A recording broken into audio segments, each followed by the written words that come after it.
بسم اللہ الرحمن الرحیم۔ السلام علیکم دوستو۔ واقعہ معراج جو لمحہ بھر میں رونما ہوا، لیکن حقیقت میں اس میں کتنا زمانہ بیت گیا، اس کا علم اللہ اور اس کے رسول کے سوا کسی کو نہیں۔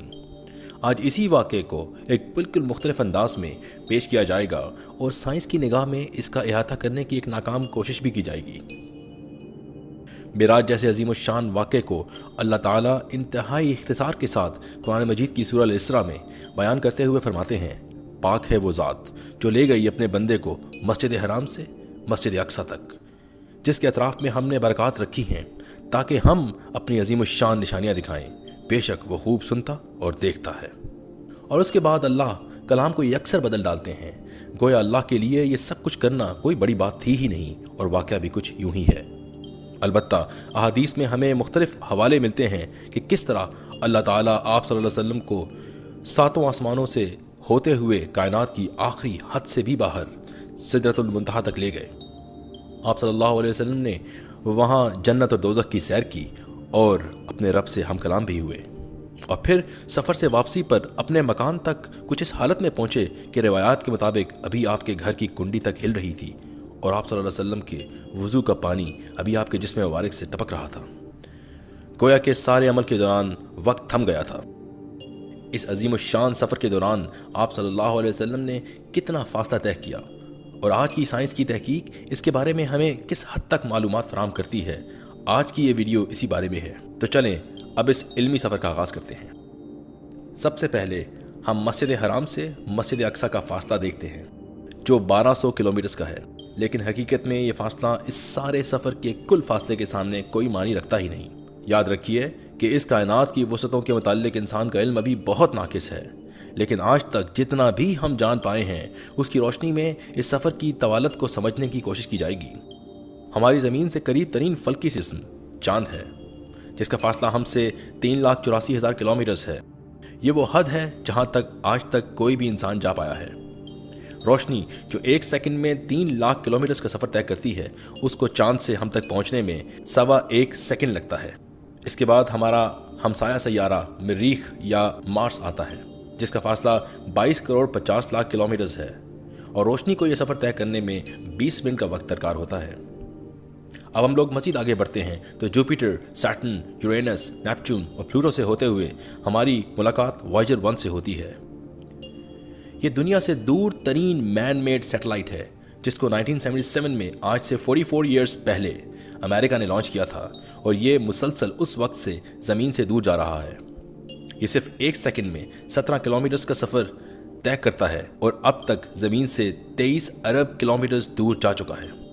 اس کے باوجود اس کو صرف اس سولر سسٹم کی گریویٹیشنل باؤنڈریز، جسے اوورٹ کلاؤڈ کے نام سے جانا جاتا ہے، سے باہر نکلنے کے لیے مزید 30,000 سال لگیں گے۔ اس نے 1990 میں زمین کی طرف مڑ کر زمین کی 6 ارب کلومیٹرز دور سے یہ پکچر لی تھی، جسے دنیا کی نایاب ترین پکچر مانا جاتا ہے، اور میرے خیال میں ایسا کہنا بالکل بے جانا ہوگا۔ اب ہم کائنات کی ان حدوں کو چھونے والے ہیں جہاں پر کلومیٹرز کا سکیل کم پڑ جاتا ہے، اس لیے ایک اسپیشل سکیل جسے لائٹ ایئرز کہا جاتا ہے اس کا استعمال کیا جاتا ہے۔ ایک لائٹ ایئر وہ فاصلہ ہوتا ہے جو روشنی 1 سال میں طے کرتی ہے، یعنی 9.46 ٹریلین کلومیٹرز یا 9,460 ارب کلومیٹرز۔ ہم سے قریب ترین ستارہ جسے الفا سینٹوری کہا جاتا ہے، ہم سے 4.25 لائٹ ایئرز کے فاصلے پر ہے۔ آپ کو سمجھانے کے لیے بتاتا چلوں کہ وائجر 1 جو کہ صرف 1 گھنٹے میں 61,500 کلومیٹرز کا سفر طے کرتا ہے، اگر وہ اس ڈائریکشن میں چلنا شروع کر دے تو اسے وہاں تک پہنچنے میں مزید 70,000 سال لگ جائیں گے۔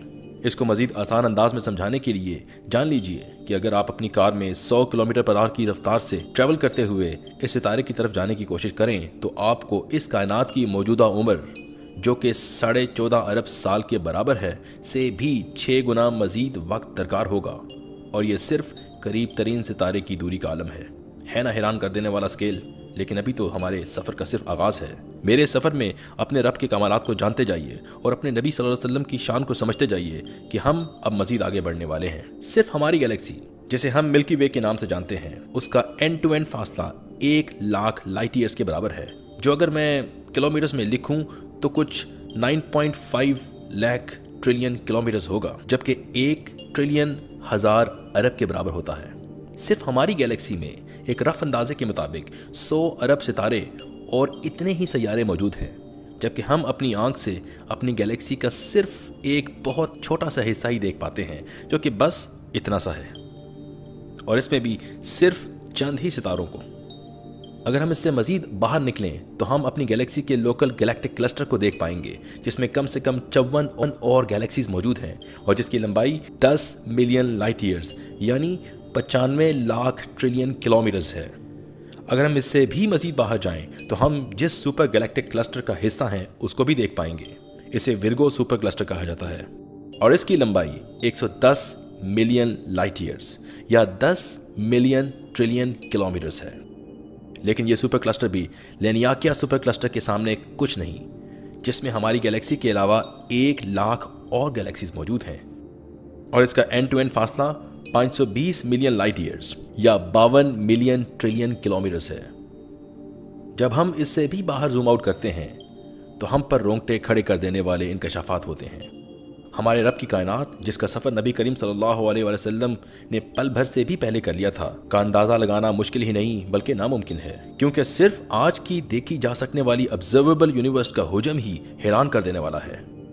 صرف اس آبزرویبل یونیورس کے اندر 2000 ارب یا 2 ٹریلین گیلیکسیز موجود ہیں، جبکہ ان میں سے ہر ایک گیلیکسی کے اندر کم از کم بھی اربوں ستارے اور کچھ اتنے ہی سیارے بھی موجود ہیں۔ زمین سے چاروں طرف کی آبزرویبل یونیورس کا فاصلہ 46.5 بلین لائٹ ایئرز یعنی end to end distance 93 billion light years یا 88 بلین ٹریلین کلومیٹرز ہے۔ لیکن حیران کن بات یہ ہے کہ یہ بالکل بھی کائنات کی آخری حد کے قریب بھی نہیں، بلکہ صرف ہماری مشاہدے کی حد ہے۔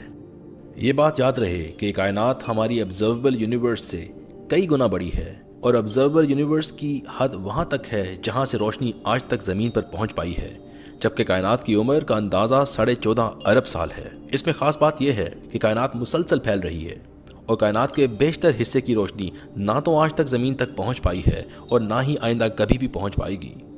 گویا انسان کائنات کی آخری حدوں کو کبھی نہ جان پائے گا، بلکہ حقیقت یہ ہے کہ ایک شعور اور علم رکھنے والا انسان ہر لمحہ صرف اپنے رب کی بڑائی میں مزید سے مزید تر سجدہ ریز ہوتا جائے گا۔ ایک تھیوری جسے تھیوری آف کاسمک انفلیشن کہا جاتا ہے کے اندازے کے مطابق اس کائنات کا کل حجم ہماری آبزرویبل یونیورس سے 156 ٹریلین ٹائم بڑا ہے، اور آپ کے لیے بتاتا چلوں کہ یہ 156 ٹریلین کا مطلب 15 بلین ٹریلین ہوتا ہے، جبکہ آبزرویبل یونیورس کا کل سائز 93 بلین لائٹ ایئرز ہے۔ تو اس طرح سے اس تھیوری کے مطابق کائنات کا کل حجم 13.2 ملین ٹریلین کلومیٹرز ہے، اور یہ بھی صرف اس مغرور انسان کے آج تک کے علم کے بھی اندازے کی حد ہے۔ اس کے بعد کائنات کے مزید وسعتوں کے بارے میں آج تک کا انسان کچھ نہیں جانتا، اور اس کی عقل اس علم کا احاطہ کرنے سے بھی قاصر ہے۔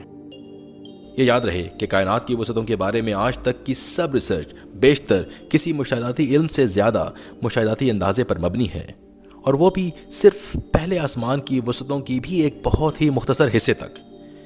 اس آسمان سے آگے کے 6 آسمان کی حیت کیا ہے، ان کے فاصلے کتنے ہیں، وہ جگہ کیسی ہے، ان سب سوالوں کے جوابات آج کے انسان یا شاید کسی بھی وقت کا انسان کبھی نہ جان پائے۔ اور میرے نبی صلی اللہ علیہ وسلم کو اللہ نے وہ عزت اور مقام عطا فرمایا کہ جن فاصلوں کا احاطہ انسانی عقل تک نہیں کر سکتی، اللہ نے ان سب مقامات کی سیر کروا ڈالی۔ یقیناً کائنات کا یہ سب نظام میرے اللہ نے بے وجہ پیدا نہیں کیا، بلکہ اپنی بڑائی دکھانے اور انسان کو اس کی اوقات یاد دلانے کے لیے پیدا کیا ہے، تاکہ کوئی شخص اللہ کے حضور قیامت کے دن کھڑے ہو کر یہ نہ کہہ سکے کہ اے اللہ، ہم تجھے کیسے مانتے اور تجھے کیسے پہچانتے جبکہ تو نظر ہی نہیں آتا تھا۔ اللہ کا جواب وہی ہوگا جو اللہ نے قرآن میں دے رکھا ہے۔ کیا اللہ نے تمہیں آنکھیں نہ دی تھیں کہ جن سے تم دیکھتے، اور کیا اس نے دل اور عقل نہ دی تھی کہ جسے تم سوچتے؟ اللہ سے دعا ہے کہ اللہ ہمیں ہمارے حقیقی مقصد تک رہنمائی عطا فرمائے، آمین۔ دوستو، یہ اور ایسا بہت کچھ اس چینل پر آپ کی خدمت میں لانے کی بھرپور کوشش کرتا رہوں گا۔ آپ سے التماس ہے کہ اس چینل سے جڑے رہیے اور اس کو سبسکرائب کیجیے تاکہ تمام آنے والی ویڈیوز کی نوٹیفیکیشن آپ کو ملتی رہیں۔ آئندہ ویڈیوز تک کے لیے اللہ حافظ۔